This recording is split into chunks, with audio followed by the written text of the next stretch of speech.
Hello and welcome back to the You Canna Do Life, a podcast for unanswered questions. And I'm your host, Amber Tevis. Thank you for taking the time to join me today, especially in this hectic world. I'm here to dispel common stereotypes and educate people one podcast at a time, together. I wholeheartedly believe that if one is armed with knowledge, the sky is the limit. So I have a question for those of you who are unfamiliar with the cannabis world. Have you ever passed by one of those cannabis shops and thought, what are they doing there? Like, what's it like? Who even goes into a place like that? Well, over 6 years of experience in the cannabis industry as a bud tender, I can tell you who. People just like me, your coworkers, probably even your friends and your favorite people, maybe even one day you, if you feel safe enough or the desire to ever try it. You don't have to. The kinds of people that you'll see are folks that are looking for connection or maybe going through some unusual stress, trouble mentally, maybe emotionally, physically, or even everything all at once. The same people you see at your local pharmacy or grocery store are the same people that have discovered a myriad of things for which cannabis has been turned to for help in these matters. It's not even just health. There's a whole cannabis culture that isn't really as underground as you might think.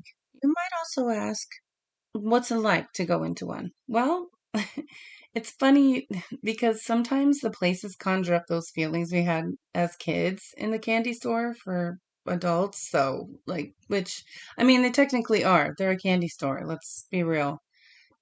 There's so many different types of edibles out there, but I'll get into edibles in a later episode.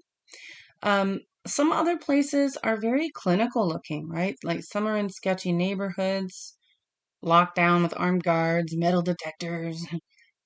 It's really intimidating sometimes, but it's kind of meant to be that way on purpose.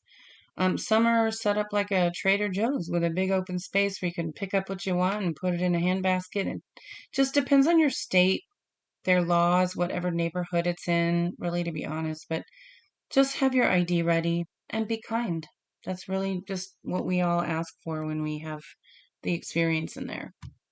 All right, so where do I find the best one? Your best bet is to check with the website if they have one. And I usually try to locate them through Google Maps first, then Weed Maps, and no, there is no sponsor of this podcast. A word of caution about Weed Maps is just the information on there isn't as reliable or updated in real time like the dispensary's direct website would be. It's not always an automatic update. So, and listen, it's still growing industry with technology sector. So give things time to settle. Go with the flow. You'll have a much easier time.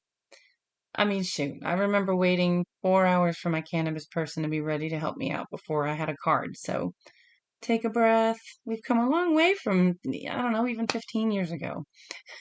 Okay, on to the more fun stuff, and maybe even some questions you may have asked yourself, like how does cannabis even work? Do I have to get high? Will it make me unhealthy, lazy? Why is it illegal? That last question still plagues me, but especially considering the revenue Canis is bringing to the growing number of 40 states. Yes, I said 40. That's it's medically legal in the United States and already 24 recreationally. So the medical designation lawfully means you have to see a doctor, so virtually or in person, in order to obtain a card, whereas recreational means it's more like a quaint liquor store anyone can go into, provided they have a valid government issued ID, they're 21. In some states, you can be 18, but it's only for medical people between the ages of 18 and 21, and you have to have a doctor for that.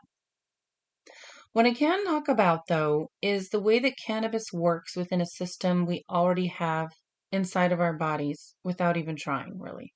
Like the human body produces its own compounds called endocannabinoids, which they're structurally similar to the compounds found in cannabis. So these beautiful endocannabinoids we produce naturally serve to regulate the endocannabinoid system, also known as the ECS. This impacts functions like sleep, mood, pain, inflammation, And the funny thing is, this ECS exists whether you consume cannabis or not. It's already there for you. I know, right? So because the same things are found in a plant, listen, they all these compounds, they all understand the assignment. They know where the body needs it automatically. Basically, we have a natural system that plays a role in regulating processes such as pain perception, mood, appetite, reproduction, stress, nerve function, inflammation. But sometimes we need a little extra help to get back on an even keel. And that's where cannabinoids come into play, making it act like kind of like an adaptogenic. I'll get into adaptogenics in a bit. I hate that we can't just look something up and get a straight answer online, don't you? I mean, so it's not federally legal yet, right? So federal studies are federally funded, and due to significant red tape and legal barriers because of that Schedule 1 classification, there just isn't a lot of easy information to find. Like that's why it's so difficult for a search engine like Google or whatever browser can't give you a straight up answer about it. They're legally not allowed to. I'll leave you to that rabbit hole. But what I love about cannabis personally is that while everyone's experience will be slightly different, like it'll be more intense, less intense, it will for the most part be the same. It's one of the more predictable plants I personally know of that I can choose whether to have a psychoactive experience or not, that I can count on for temporary specific ailment relief consistently, like without a hangover or damage to my organs. Don't get me wrong here now.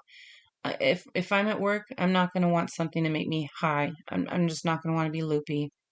But I might search for something that will make me productive and maybe quell some mild anxieties, but will still help me be sharp as a tack without a hangover, like alcohol, hard drugs. Those are known for that, right?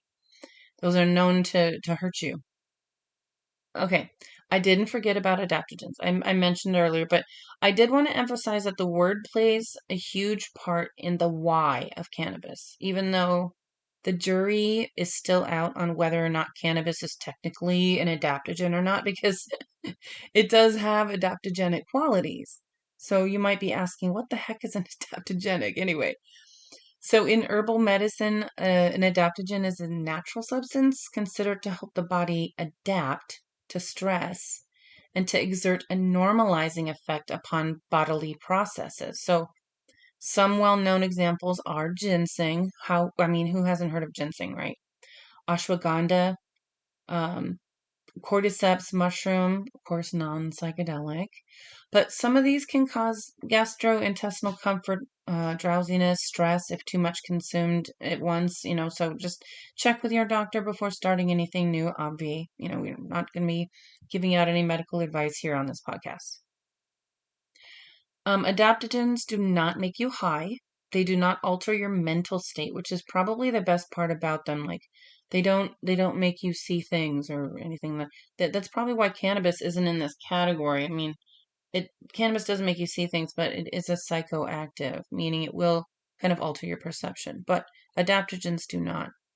Adaptogens help the body resist and recover from stress by normalizing the body's own physiological functions. Like we already have it in us. It just kind of gives it like that little step up, that little encouragement, bringing it back to like a stable state or like a homeostasis. Isn't that kind of what we all want anyway, to kind of feel normal? You know, I was taught that normal is like a drier setting, but really normal just feels like not being scared of everything or not being anxious or not being inflamed or, in pain or what have you. It's everyone's different. Now, the endocannabinoid system, this is a crucial part of the body's stress response. Research has shown that cannabinoids can actually modulate stress-sensitive brain regions like the hypothalamus, the amygdala, the prefrontal cortex. I'm not making this up. Like some scientists, bless them, they've dedicated their lives to the medical qualities cannabis may have to offer.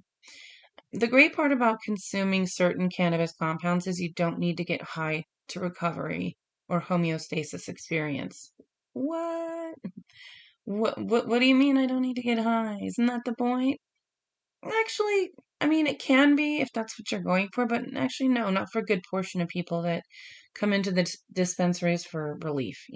Sometimes the high comes with it. They're not upset about it. Okay. It's really not rocket science.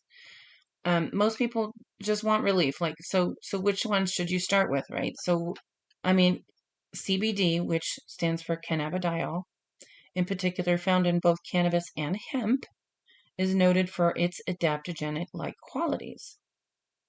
It's sought after to maintain calm state, like modulate mood signals, help the body return to baseline without getting high. Some studies have shown that CBD may even help treat anxiety and depression symptoms for folks. That's what they report. They're often, sometimes the stuff is triggered by stress, and sometimes some cannabinoids can help with that, bring that back down just to normalcy. Not anything better, anything worse. It's just back to normal. You can still have your wits about you. It'll never make you high, CBD, no matter how much you take. Now, why, what do I bring to a cannabis shop? Like, well, to be honest, money, cash, hard cash. You may have learned the hard way that some are cash only. Super inconvenient, I know. But the real news is that because cannabis is still federally illegal, this creates significant legal, regulatory, and financial risks for financial institutions. They just don't want to stick their nose in it. They just don't want to support it. So, but I've used my card before, you said. Yeah, but there's always a fee, right? That card has to go through a third party in order to make the purchase with the card legitimate and like not a drug deal, so to speak. So the banks just want nothing to do with cannabis industry. So pay the fee or bring cash. Until it's taken off the Schedule 1 category or completely legalized federally, expect things to be a little bit wonky until that gets ironed out. But, remember, we only have 10 more states to go before it's legal in all 50 states, right? So I'm going to stay positive. So in the next episode, I will go over the differences between CBD, CBG, THCA, terpenes, and more, strains, that type of thing. I will give you some friendly advice before I end this, just some cannabis culture. Just almost every cannabis dispensary has a phone number, okay? I highly recommend calling them to ask for specific product only if you cannot locate it on the menu first on their actual website, not the weed maps. The phone at a cannabis business is not for calling them for advice on how to use something that you haven't bought yet, because it's always best to have a face-to-face conversation with a bud tender because they know what they're talking about. Also, as always, tip your bud tender, even if it's $1. More if you walked out with more knowledge than you walked in with, because they've been working at that longer than you have, and they've been having to look things up and learn along the job. All the information on this podcast is for entertainment purposes only and is not meant to be advice. I'm not a medical doctor, and this is not medical advice. As with any questions that are health related, please seek medical advice from a doctor or dial 911. Thank you so much for joining me today, and I really appreciate your time. Have a wonderful day. Go out there and make someone else's day better too.